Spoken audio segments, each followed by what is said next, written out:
जीवन की चेतावनी। गीता जी में दो बातें भगवान ने अपनी ओर से विशेषता कही। पहली साधन के विषय में और दूसरी अंतकाल के विषय में।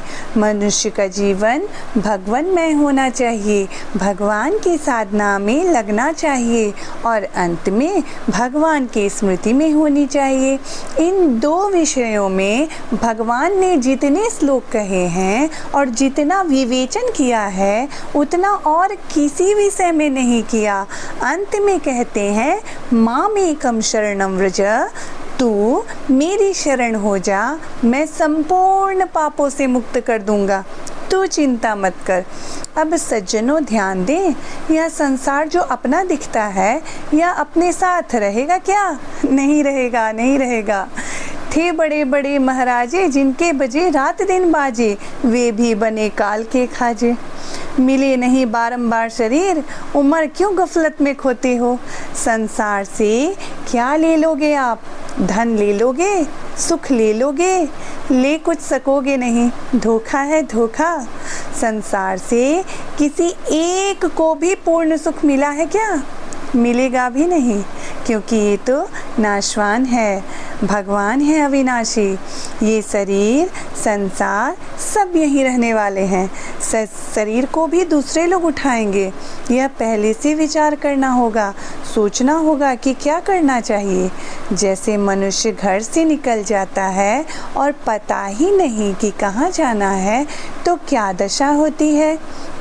पूछे किसी से कि मार्ग बता दो तो बताने वाला पूछे कि कहाँ का, तो कहे कहीं का बता दो तो वह पागल समझा जाएगा।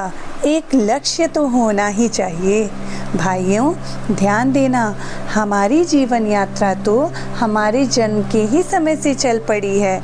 जीवन प्रति क्षण खत्म हो रहा है और हमें इस जीवन में क्या करना है अभी तक यह पता ही नहीं है।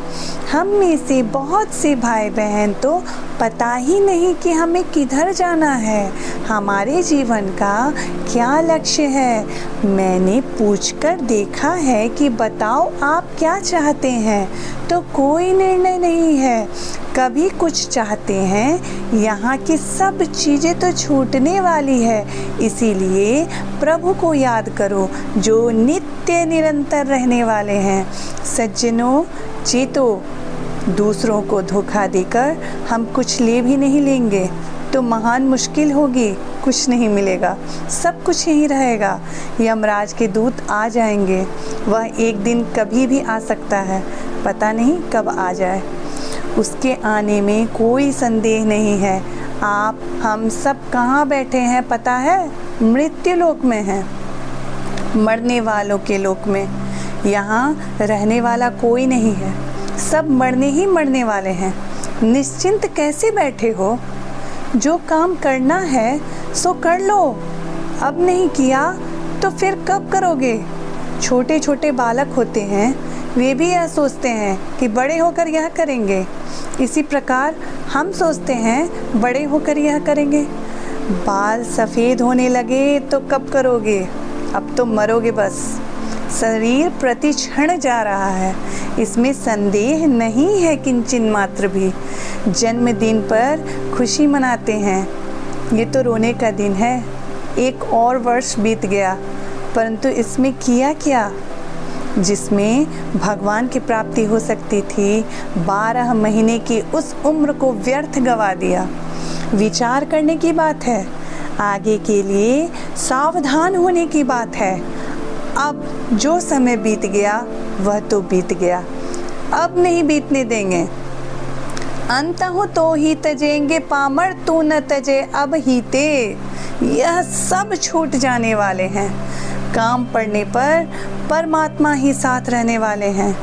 प्रभु ही हमारे हैं सज्जनों, और कोई हमारा नहीं है।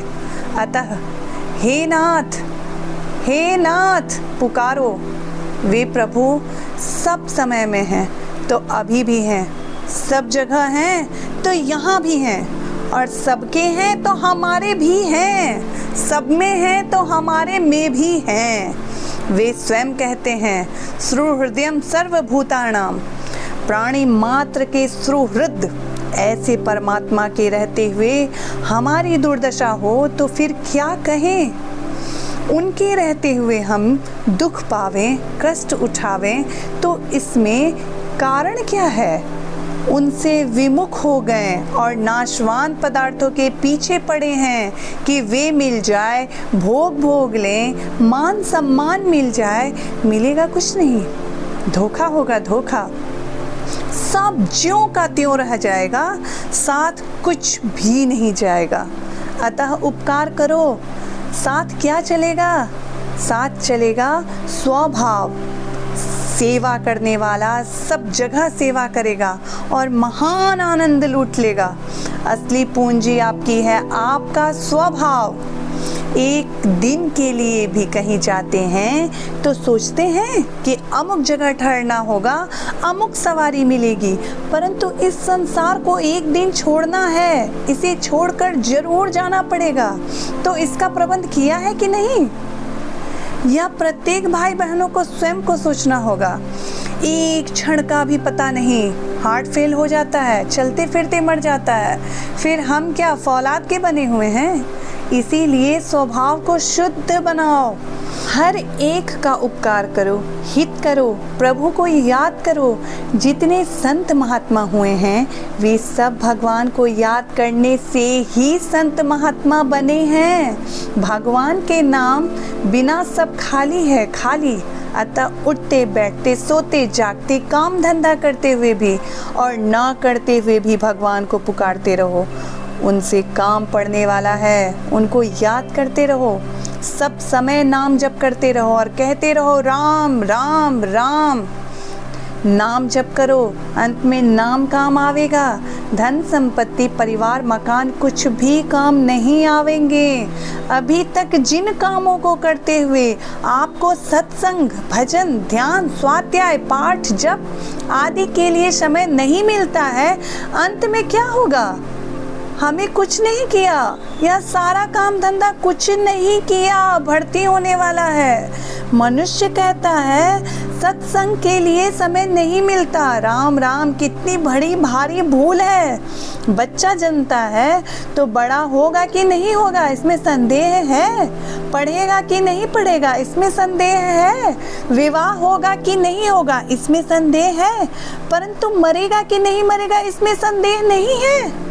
मरना तो पड़ेगा ही, परंतु जिन कामों में संदेह है उन्हें तो तत्परता से कर रहा है, परंतु जिन काम में संदेह नहीं है जाना तो पड़ेगा जरूर, उसके लिए कोई तैयारी नहीं। बड़ी आश्चर्य की बात है, यह बड़ी भारी भूल है। अतः सावधान हो जाओ। मैं एक सच्ची बात बताती हूँ, वह यह कि सिवाय भगवान के आपका कोई नहीं है। मन, बुद्धि, इंद्रियां, श्वास आदि आपके अपने नहीं हैं, परंतु प्रभु को आप अपना मान लें तो प्रभु छोड़ नहीं सकते आपको। यह सब चीज़ें जिनके पीछे आप पड़े हैं, आपकी बात कोई मानने वाले नहीं हैं। जिन शरीर की आप सदा रक्षा करते हो, एक दिन रात्रि में भूल से कपड़ा अलग रह जाए तो जाड़ा लग जाता है। यह ख्याल नहीं करता कि कितने दिन इसने रक्षा की, एक दिन मैं ही क्षमा कर दूं। इतने वर्ष से अन्न जल दिया, 2 दिन अन्न और जल बंद कर दो, इसकी क्या दशा होती है। यह इतना कृतज्ञ है कि 2 दिन में ही पोल निकाल देता है। तो ऐसे कृतज्ञ शरीर के तो बन गए गुलाम। और जो भगवान याद करने मात्र से दौड़ते हैं, उन भगवान को याद ही नहीं करते। बिना याद किए भी उन भगवान ने हमें विद्या, बुद्धि, ज्ञान, शरीर, जीवन आदि सभी दिए हैं और देते ही रहते हैं। इतनी विलक्षण ढंग से देते हैं कि उनका दिया हुआ अपना ही मालूम देता है। ऐसे परम सुहृद परमात्मा को भूल गए। सुहृदम सर्वभूतानां ज्ञात्वा मां शान्तिमिच्छति। परमात्मा पापी, दुराचारी, सज्जन आदि सभी के परम सुहृद हैं। अतः उनको तो याद करो, संसार का काम करो, संसार के काम से भी भगवान को राजी करो, स्वार्थ का त्याग करके सेवा करो, सब भाई बंधु की, स्त्री पुत्र की सेवा करो, सबको सुख पहुंचाओ, यह सोचकर कि ये सब भगवान के हैं। इससे भगवान बड़े राजी होंगे कि यह मेरे बच्चों का पालन करने वाला है। जैसे कोई एक बच्चा है जिसके माता पिता नहीं, उसे एक माई अपने घर ले जाती है और उसका पालन पोषण करती है, तो लोग कहते हैं कि बड़ी दयालु माई है। अपने बच्चों का पालन तो सभी करते हैं, कुतिया भी अपने बच्चों का पालन करती हैं। अतः सबका हित करना है, चाहे तो जिनसे अपना कोई स्वार्थ ना हो उनका हित कर दो, या जिनकी आप सेवा करते हैं उनसे अपना कोई संबंध ना रखो, बात एक ही होगी। अतः स्वार्थ त्याग कर सबको सुख पहुंचाओ, सबका हित करो। सर्वे भवन्तु सुखिनः, सर्वे सन्तु निरामयाः, सर्वे भद्राणि पश्यन्तु मा कश्चित् दुःखभाग् भवेत्। किसी को दुख न मिले, सबको आराम मिले, सबको सुख मिले। सज्जनों, ऐसा भाव कर लो। यह मनुष्य का जन्म खास मौका है। स्वार्थ के लिए काम करना मनुष्यता नहीं है। कुत्ते भी आपस में खूब खेलते हैं, परंतु रोटी का टुकड़ा देखते ही लड़ाई हो जाती है। ऐसे ही यदि स्वार्थ के लिए हम लोग भी लड़े तो उनमें और हम में क्या अंतर हुआ। इसीलिए यह भाव रखो कि सबका हित कैसे हो। सबके हित में जो रत होते हैं वे परमात्मा को प्राप्त होते हैं। अतः सज्जनों, संसार को अपना मानकर जो लाभ आपने उठाया है वह तो उठा ही लिया। अब भगवान को अपना मानकर देख लो। सबका हित हो, सबको आराम मिले, सबका कल्याण हो, यह भाव रखो। सेवा जितनी कर सको उतनी करो, परंतु भाव में कमी न रखो। भीतर का भाव यह होना चाहिए कि सबके हित में प्रीति हो। उस भाव से स्वतः ही त्याग होगा। भावना पहले होती है, क्रिया बाद में होती है। अतः सबके हित की भावना हो। जो भी बड़े बड़े महात्मा हो गए उनमें दूसरों के हित की भावना थी। उमा संत कई बड़ाई, मंद करत जो करई भलाई। उनके साथ कोई मंद करे तो भी वे उसकी भलाई ही करते रहते हैं। ऐसे ही सबका भला हो जाए, सबका कल्याण हो जाए, ऐसा चिंतन आपके मन में होने लग जाए तो आपका उद्धार हो जाएगा। महापुरुषों के संग से, दर्शन से कल्याण हो जाता है। इसका कारण क्या है?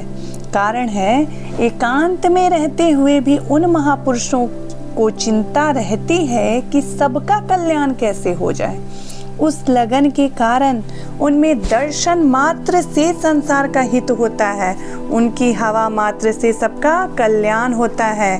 एक मार्मिक बात है कि जैसे परमात्मा सबका हित चाहते हैं, उसी प्रकार जो व्यक्ति सबका हित चाहता है उसकी परमात्मा की शक्ति के साथ एकता हो जाती है और उसके द्वारा सबका हित होता है। अतः सज्जनों, भाइयों, बहनों, सच्चे हृदय से सबका हित कैसे हो, सबका कल्याण कैसे हो, यह लगन लग जाए। माता बहनों, घरों में स्वयं काम करें और सेवा करें, दूसरों से नहीं कराएं। यह शरीर थोड़े दिनों के लिए ही मिला है, फिर समाप्त होने वाला है। अतः थोड़े दिन डटकर सेवा कर लो, लाभ उठा लो। फिर यदि शरीर बीमार हो जाएगा तो उठाने बैठाने के लिए भी दूसरे आदमी की जरूरत पड़ेगी। जी गए तो यह दशा हो सकती है और नहीं तो खत्म हो जाओगे। यह सेवा असली चीज है, यह भगवान को भी खरीदने वाली है। इसीलिए सेवा करो। चीज वस्तु तो दूसरों को दे दो और काम धंधा अपने आप करो। देखो आपस में प्रेम होता है कि नहीं, परिवार में झगड़ा क्यों होता है? इसीलिए कि हम कहते हैं काम धंधा तो तू कर और चीज मैं लूं, इससे लड़ाई होगी। आपस में प्रेम बढ़ाने का दूसरा उपाय है कि बड़ों के चरणों में प्रणाम करें, इससे आवागमन मिट जाता है। बड़ों के चरणों में नमस्कार करो, उनकी आज्ञा का पालन करो, उनकी सेवा करो। उनको कितनी प्रसन्नता होगी, जिससे आपस में प्रेम बढ़ेगा, स्नेह बढ़ेगा, घर में आनंद रहेगा। धर्म, संत, महात्मा, परिवार, भगवान सभी राजी हो जाएंगे। परंतु यदि कोई गड़बड़ी करता है, खोटे रास्ते पर चलता है, तो उससे माता पिता भी नाराज हो जाएंगे। अतः सेवा, उपकार करो, भगवान को याद करो। यह संसार सदा नहीं रहेगा, यहाँ सदा रहने के लिए नहीं आए हैं, थोड़े दिन रहना है। जैसे कुछ दिनों के लिए गीता भवन में सत्संग में आए हैं, फिर यहाँ से चल देंगे। इसी प्रकार इस संसार से चल देना है, अचानक, और पता नहीं कब चल देना है। तुलसी सोई नर चतुर हैं, जो राम भजन लवलीन, पर धन पर मन हरण जो, वैश्या भी परवीन। भगवान के भजन में जो लग गया है वही समझदार है। भगवान के दरबार में उसका आदर है। उसने मनुष्य जन्म सफल कर लिया। भगवान ने कृपा करके मनुष्य जन्म दिया, जिससे यह कल्याण कर लें। परंतु यदि मनुष्य अपना कल्याण नहीं करते तो वे भगवान को एक प्रकार से धोखा देते हैं। इसीलिए ऐसा न हो जाए। हमें मनुष्य शरीर मिला, उत्तम कुल मिला, भगवान की ओर चलने की रुचि मिली, सत्संग मिला, गीता रामायण जैसे ग्रंथ और भगवान के नाम सुनने का सौभाग्य मिला। अब क्या बाकी रहा? थोड़ा सा उद्योग अपनी तरफ से करो, हाँ में हाँ मिलाओ, इतने में कल्याण होता है। भगवान की कृपा मानकर नाम जप करो, सेवा करो, दिन रात मस्त रहो कि हम तो अन्याय करते ही नहीं, किसी को दुख देते ही नहीं, किसी को कष्ट पहुंचाते ही नहीं, तो फिर हमें दुख किस बात का, चिंता किस बात की? तन कर मन कर बचन कर, देत न काहू दुख, तुलसी पातक झड़त हैं, देखत उसके मुख। आप ऐसी कृपा करो कि अब से किसी को दुख नहीं देंगे, मन से किसी का बुरा चिंतन नहीं करेंगे, जीवा से ऐसी वाणी नहीं बोलेंगे जिससे किसी को कष्ट पहुँचे, कोई क्रिया ऐसी ना करें जिससे किसी को कष्ट पहुँचे, सबको आराम पहुँचाएं, सेवा करें। ऐसे संपूर्ण प्राणियों के हित में आप लगे रहो। भगवान की अनंत शक्ति, अपार शक्ति आपके साथ है। ऐसा करते ही मनुष्य जीवन सफल हो जाएगा। कल युग की बड़ी महिमा है, ऐसी महिमा गाई है क्योंकि इसमें बहुत जल्दी कल्याण होता है। कली युग सम युग आन नहीं, जो नर कर विश्वास, गाई राम गुण गण बिमल, भवतर बिनहि प्रयास। बिना प्रयास के ही इस संसार सागर से तर जाता है। ऐसा सुंदर मौका हमें मिला है, अतः हम भगवान के चरणों में लग जाएं। अपने भगवान हैं, भगवान के अलावा हमारा कोई नहीं है, हम किसी के नहीं हैं। संसार में आए हैं तो केवल सेवा करने के लिए आए हैं। संसार से क्या मिलेगा? सब सोचते हैं कि मैं अपना स्वार्थ सिद्ध कर लूं, तो इससे स्वार्थ सिद्ध होगा नहीं।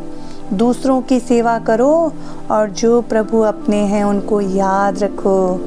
यह जीवन सेवा करने के लिए मिला है, अतः न्याय युक्त शास्त्र की पद्धति के अनुसार सबकी सेवा करो।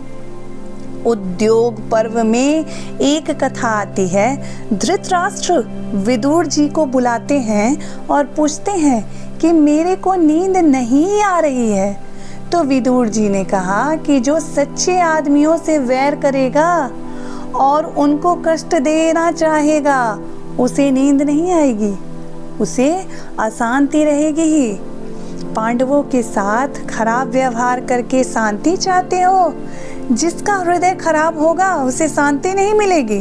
स्वार्थ सिद्ध करके जो यह सोचता है कि मैं अपना काम बना लूं, तो वह काम बना नहीं रहा है, बिगाड़ रहा है। इसमें यह जो स्वार्थ दिखता है, यह महान पतन की बात है। अतः इस थोड़े से जीवन में जो सेवा अपने से बन सके वह करें। चतुर वही है जो इस मनुष्य शरीर को पाकर अपना काम बना ले, सेवा में लग जाए, नाम जप में लग जाए, सब में रहते हुए, सबकी सेवा करते हुए यदि यहाँ से चल दिए तो अपने तो आनंद हो गया, मौज हो गई। परंतु यदि यह ताकते रहेंगे कि मैं सुख ले लूं, तो सुख तो ले सकोगे नहीं, समय बर्बाद कर दोगे। अतः अभी से सच्चे हृदय से भगवान की तरफ लग जाओ, नाम जप कीर्तन करो, सेवा करो। कैसी आनंद की बात है। यहाँ सदा रहना नहीं है, यहाँ से जाना पड़ेगा। राजा महाराजा, सेठ धनी गरीब, भाई बहन, पंडित मूर्ख, कोई भी हो, सबको यहाँ से जाना पड़ेगा। निश्चिंत होकर कैसे बैठे हो, किसके भरोसे निर्भय बैठे हो। भगवान को याद करो। जो भगवान के नाम का जप मन लगा कर रहा है, वह मर जाए तो आनंद और जी जाए तो आनंद। मरे तो भगवान का स्मरण करते हुए मरे, और जिए तो भजन का संग्रह करे, जिससे हम माला माल हो जाएंगे। भजन साथ में ले जाने वाला धन है, चोर इसे नहीं ले जा सकते, राजा इसे नहीं ले सकते, भाई भाई के बंटवारे में यह नहीं जा सकेगा। यह सदा साथ रहने वाली सच्ची पूंजी है, ऐसी बढ़िया पूंजी है कि इससे भगवान को खरीद लो। एक कहानी है, एक देश में राजा बनाया जाता था। 3 वर्ष राजा रहता था, सब काम उसके हुक्म से होता था। 3 वर्ष पूरा होने पर उसको नौका में बिठाते, विशेष व्यक्ति नौका को पहुंचाने जाते और उसको भयानक जंगल में छोड़ देते, जहां उसको जंगली जानवर खा जाते। जब तक वह राजा रहता तब तक तो प्रसन्नता रहता, परंतु जिस दिन उसको विदाई देते उस दिन रोता। एक बार एक चतुर व्यक्ति के हाथ में राज्य आ गया तो उसने खूब कार्य किए। दूसरी ओर सड़कें बनवाई, कुएं बनवाए, मकान बनवाए, सब सुख सुविधाएं कर दी। तो 3 वर्ष बाद में लोगों ने कहा कि चलो, तो बोला चलो। वह खूब मस्त हो रहा था। लोगों ने सोचा कि यह इतना मस्त क्यों हो रहा है। उससे पूछा कि तुम हंस क्यों रहे हो। वह बोला, मैं तो हंसूंगा, रोवेगे तुम, मैंने सब माल उस पार कर दिया है। वे लोग मूर्ख थे जिन्होंने हाथ में अधिकार आने पर भी उसका उपयोग नहीं किया। आप भी सोच सकते हैं, यदि हमें 3 वर्षों के लिए ऐसा अवसर मिले तो हम भी इसका बढ़िया उपयोग करेंगे। हमें यह शरीर 3 वर्ष मानने के लिए मानिए, अर्थात कुछ वर्षों के लिए मिला है।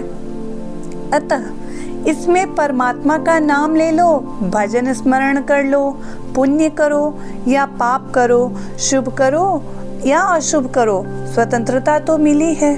यदि अच्छे कार्य नहीं करते तो रोते हैं कि हाय हाय मैंने अच्छे कार्य नहीं किए, भजन स्मरण नहीं किया। परंतु यदि व्यक्ति भजन स्मरण करता है, दान पुण्य करता है, सबका हित करता है, सेवा करता है, तो मस्ती से आनंद से मरता है। अतः धोखा मत खाओ, चेत करो, सावधान हो जाओ। यहाँ धोखा खाने के लिए नहीं आए हो। अब तक जो समय बीत गया सो बीत गया, अब समय व्यर्थ मत गवाओ। भजन ध्यान करो, सेवा करो। यह शरीर को सजाना, इसका श्रृंगार करना कितने दिनों तक चलेगा। कहते हैं छूटता नहीं तो छूटेगा नहीं क्या। विचार करो, वह दिन आने वाला है जब यह सब छूट जाएगा। जिस दिन का स्मरण करके डर लगता है, भय लगता है, वह दिन आएगा। कब आएगा इसका पता नहीं, क्योंकि मौत की भी कभी छुट्टी नहीं होती। मौत के लिए सब घंटा, सब मिनट, सब सेकंड खुले हैं, परंतु बैठे हैं निश्चिंत। तो क्या करें? भगवान का भजन करें। प्रत्येक समय राम राम राम करें और सेवा करें, बस फिर बेड़ा पार है। नारायण नारायण नारायण।